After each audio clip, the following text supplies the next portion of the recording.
Hey, Algebra 2. This is the video for section 9.3, the first part of it. And I'm going to separate this one again into two separate videos so it's not too long of a video. And really, the first part of this is going to be really, really fast. So this should be a fairly short video.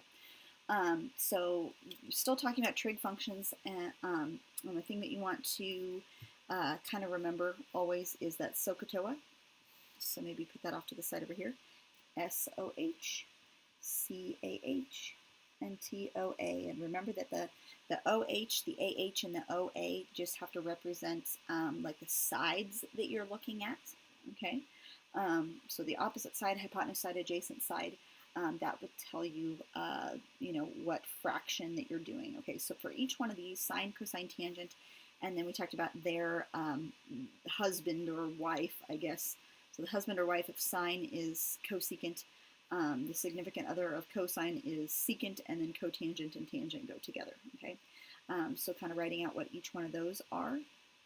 We're going to write these out as fractions, just like we did in section 9.1. So if you have your kind of 9.1 notes handy, it's going to look really similar to this type of problem that we did in example 1. So if that was pretty easy for you to understand, it's going to look really similar to that, except we're going to have to draw the triangle out to start with, okay?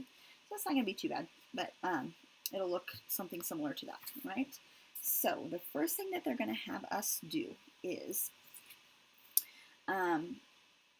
they say the terminal side of angle theta, terminal means where it stops, in standard position contains the point -3, -4. Okay, find the exact value of the trig functions of angle theta. Okay, so what I'm going to first do is I'm going to start by drawing where -3, -4 is at. So -1, 2, 3, -1, 2, 3, 4. Okay? And then what I'm going to do, so I'm going to put my dot there, -3, -4 is that dot there in space. Okay? And then you're always going to connect him back to the origin to kind of make a little segment there. Okay? And then I need to make a right triangle out of him. Okay? So I'm going to make my right triangle, and I'm going to connect him back this direction and make my 90-degree angle there. Okay, so before I move on, let's talk about how I know to connect him up. If you have a oh, the page is going off. Shut you off.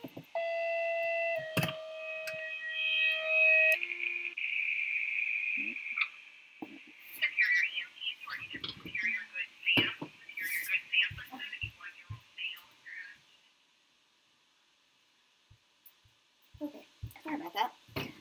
So when we had this dot down here in the third quadrant, like we had down here, we're going to connect him back this way, and I'm going to connect him up to the x-axis to make a right triangle that way, okay?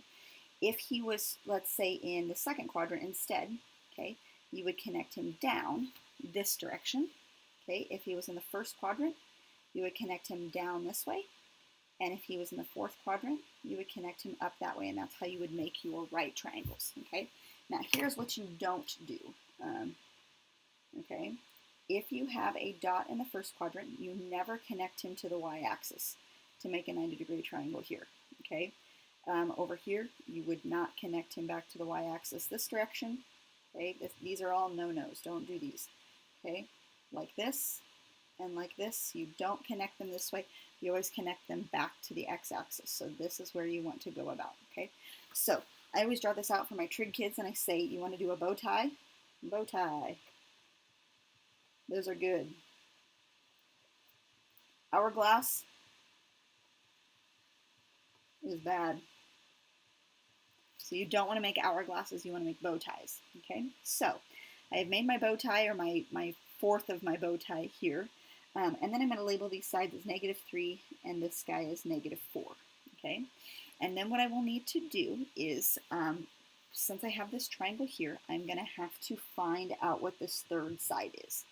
Okay, so -3, -4, and I need to figure out what he is, and what I can do is I can do the Pythagorean theorem to do that, okay? So Pythagorean theorem is a squared plus b squared equals c squared, and I think we've done that before. Okay, so now, which of these is going to be my side C? -3, -4, or my question mark, okay? Side C is going to be the hypotenuse, and so that's my question mark side, okay? So I'm going to label him as question mark squared equals Let's say A is -3 squared, and B is going to be -4 squared. Okay, and that's what he's going to look like. All right, and then -3 squared is 9, -4 squared is 16, and both of those are positives because when you square a negative, it becomes a positive. Equals my question mark squared.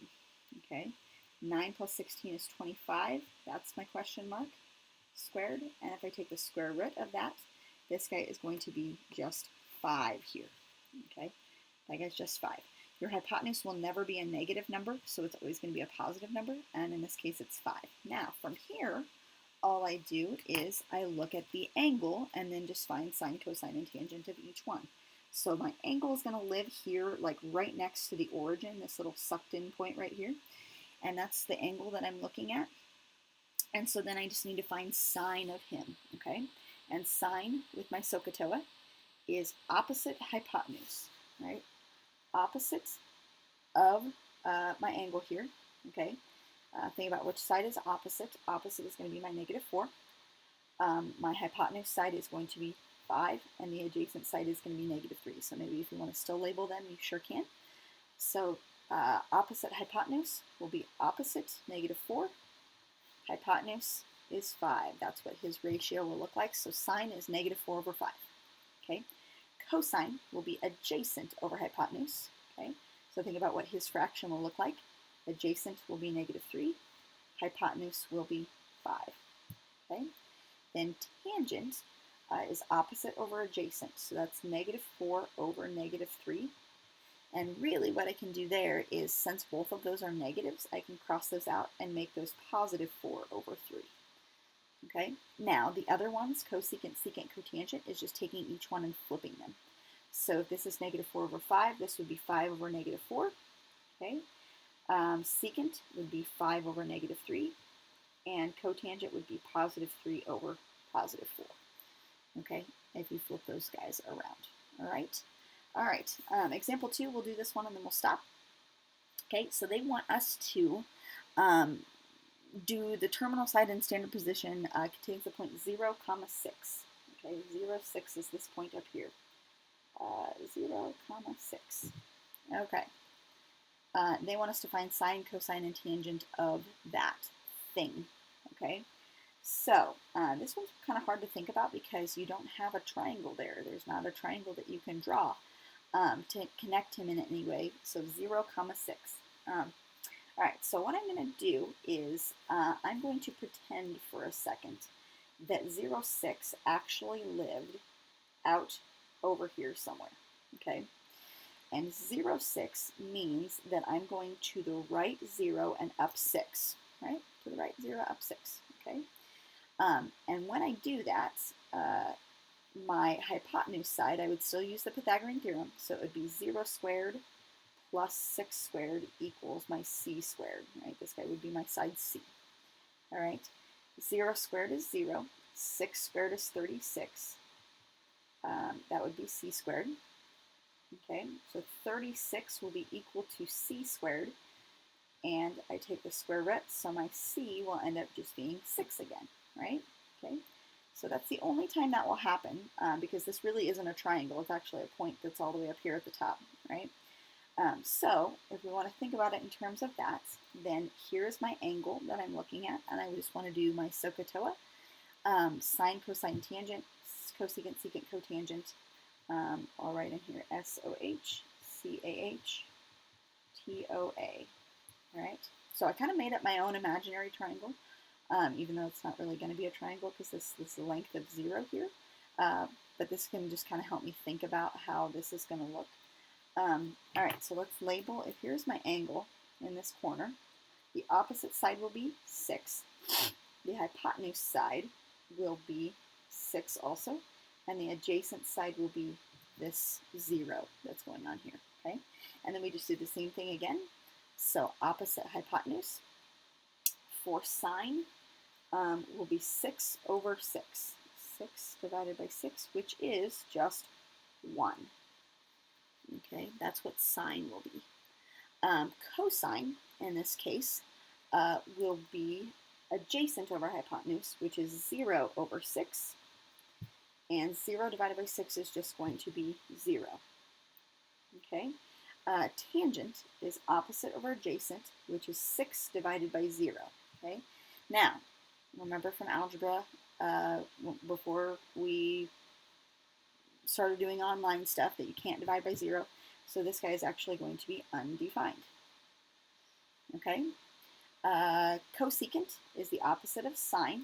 So this guy will be 6 divided by 6. If I flip these two, it's still going to be 6 divided by 6, which is 1. Okay. And then secant will end up being 6 divided by 0 if I flip that, which is undefined. And cotangent will be the flip of this guy, which is 0 divided by 6, or just 0. Okay, so that's kind of what he's going to look like. Those are the exact values of those trig functions. I kind of cheated and made him into a triangle, even though he wasn't one. And that's okay. But you know, that's kind of the way around doing that. Okay, all right, that's all I have for you.